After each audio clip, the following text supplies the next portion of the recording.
typical. Also typical. Seriously?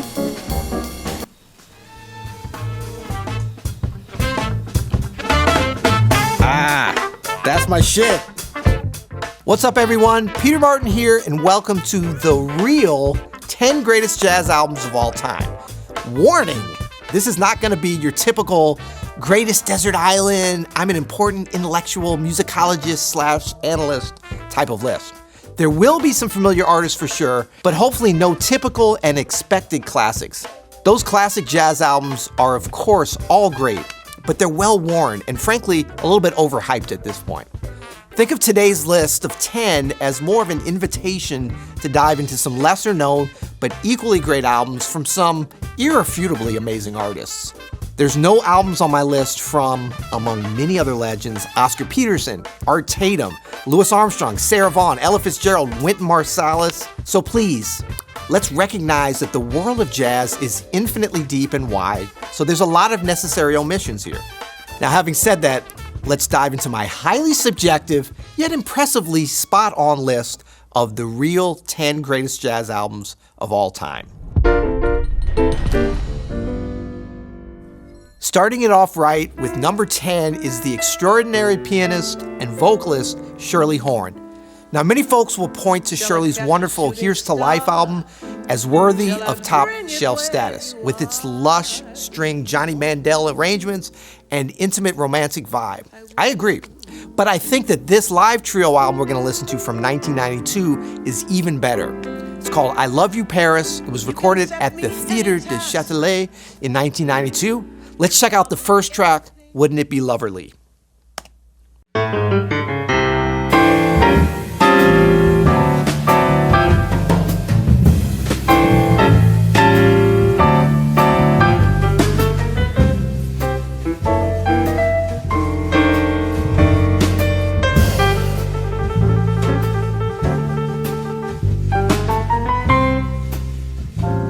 All I want is a room somewhere far away from the cold night air, with one enormous chair. Oh, wouldn't it be lovely? The whole album is killing it, just like that.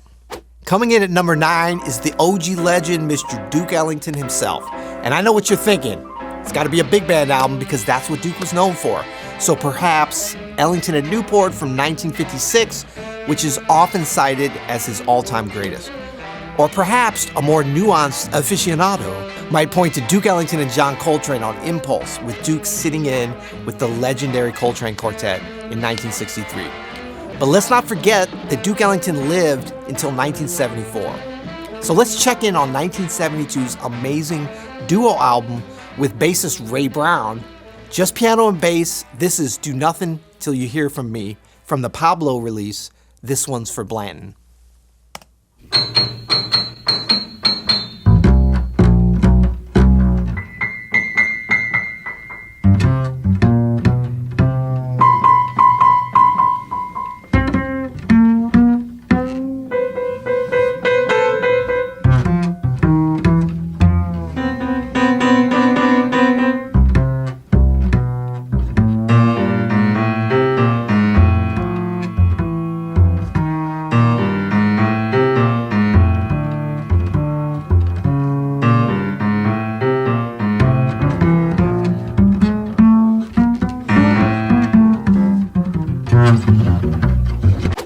Thelonious Monk was an incredible composer, a bebop pioneer, and illustrious bandleader. His recordings are legendary, with several appearing continually on various top 10 jazz album lists. But I think the best way to celebrate Monk's unmitigated artistry is actually in the stripped-down solo piano format. At number 8, we have coming in one of Monk's lesser-known, perhaps greatest solo recordings. It's called Alone in San Francisco. This album has the perfect combination of masterful playing on both original compositions and standards. It's beautifully recorded and has one of the coolest album cover designs ever. And this album will truly reward you for a continuous listen from beginning to end. Let's check out Remember from from the B-side of Alone in San Francisco.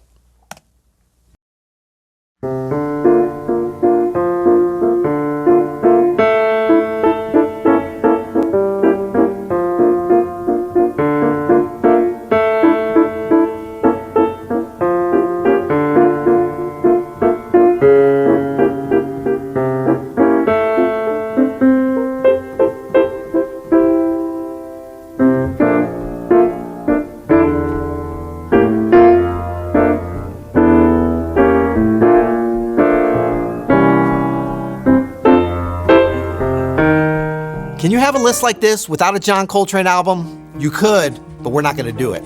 But we're also not going to be lazy and just throw on Giant Steps, A Love Supreme, or Blue Train. But I actually think that the classic Coltrane quartet with McCoy Tyner, Jimmy Garrison, and Elvin Jones is best represented on our number 7 greatest album, Crescent. This 1964 Impulse studio album has a clarity and a vibe that is second to none. And I can't tell you how many times I've listened to the whole thing. It's only 5 tracks. It starts at a high level and basically stays there till the very end. Let's check out a little of Coltrane's composition, Lonnie's Lament.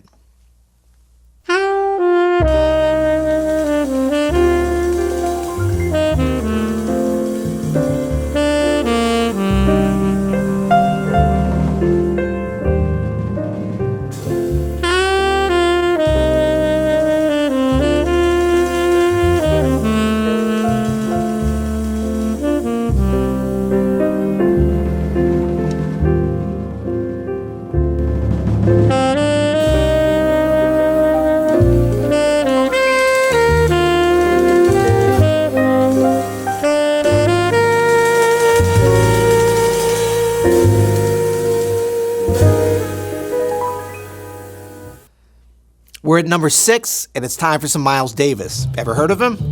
Now, this is an artist that seems to always end up on these top album lists, and rightfully so, as Miles had an uncanny ability to craft incredible albums throughout his illustrious career.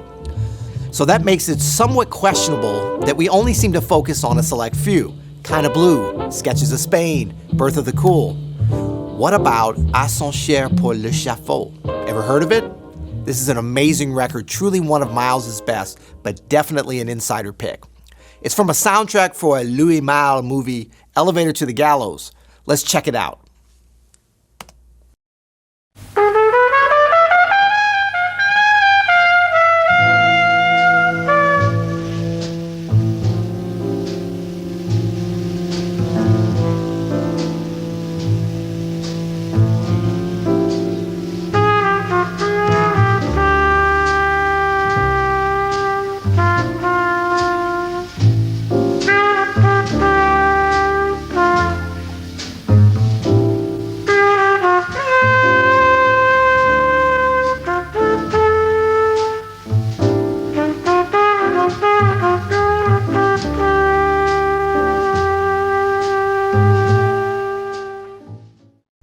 Next up at number 5 is Herbie Hancock. Now we all know and love the blockbusters from Herbie. Maiden Voyage, Empyrean Isles, Secrets, Headhunters, the list goes on and on. But I think Herbie's most recent recorded output is just as relevant, if not even more so. So I've chosen River, the Joni Letters, which is not exactly under the radar as it actually won a Grammy for Album of the Year in 2008. But it's perhaps not discussed or known enough as a stellar jazz album. Let's check out Solitude with the trio of Herbie Hancock, Dave Holland on bass, and Vinnie Colaiuta on drums from River.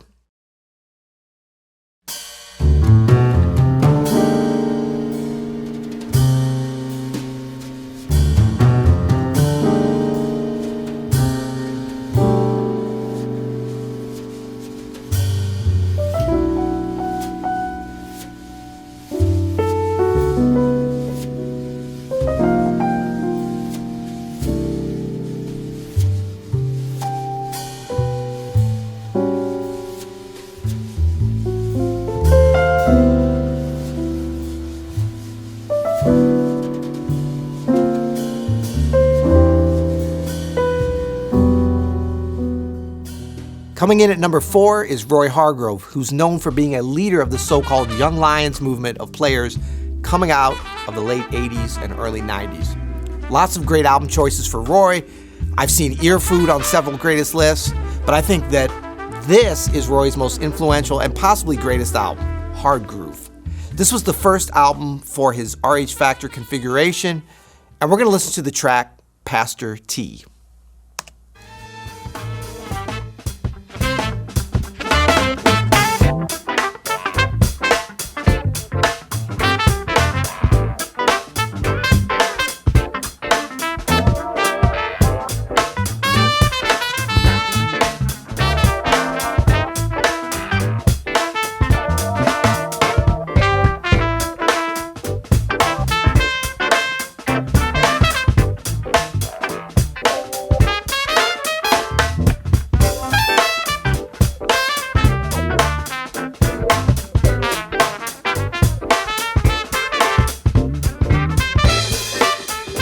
That band, the RH Factor, and that record probably influenced this generation of jazz musicians more than any other record that was made in the last 25 years. For number 3, we're moving to one of the top vocalists of our time, none other than Dianne Reeves.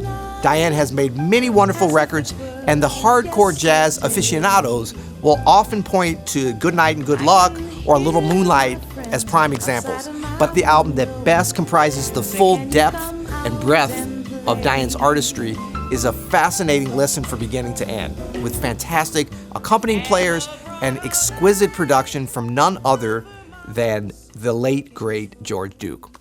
Let's listen to this Billy Childs arrangement of Leonard Cohen's song, Suzanne. That's Kenny Garrett. Brian Blade, Billy Childs. Suzanne takes you down Romero Lubombo, to a place near the river. and of course You Dianne can Reeves. hear the boats go by. You can spend the night beside her, and you know that she's half crazy, but that's why you want to be there. And she feeds you tea and oranges that come all the way from China. And just when you meet... We're at number 2, which takes us to the great pianist Bill Evans. Perhaps Waltz for Debbie just popped into your jazz aficionado brain, and that's a great one for sure. But I've got one that you may not know. It's Interplay on Riverside from 1963 and features a great lineup of sidemen. Guitarist Jim Hall, bassist Percy Heath, drummer Philly Joe Jones, and Freddie Hubbard at the trumpet. Let's check out You and the Night in the Music, the opening track.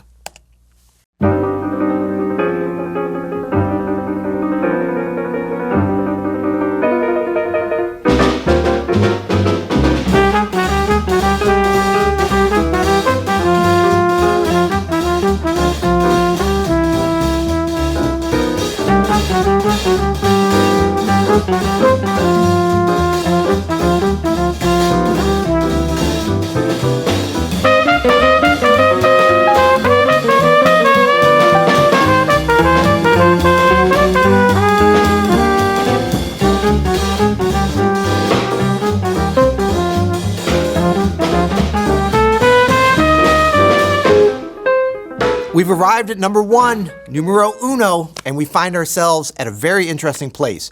Ironically, some of you won't even consider this album eligible for this list. But let's listen together with fresh ears and an open mind, and I think you may agree that it has all the hallmarks of one of the greats. Check it out.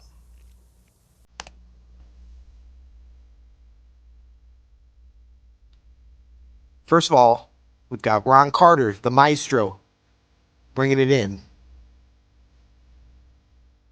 Beautiful piano playing from none other than, wait for it,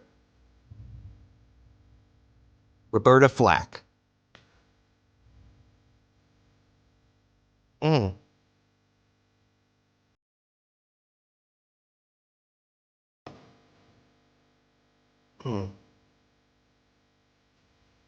Brushwork, Ray Lucas.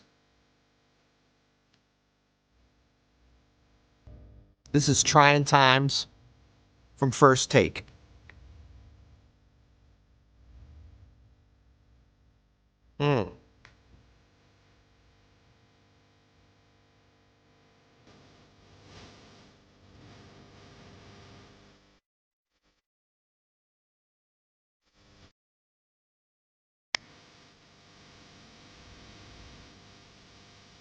Mm.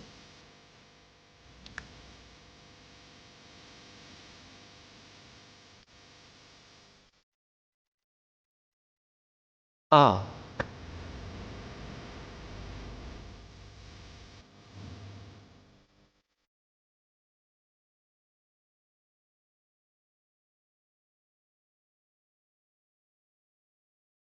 Mm.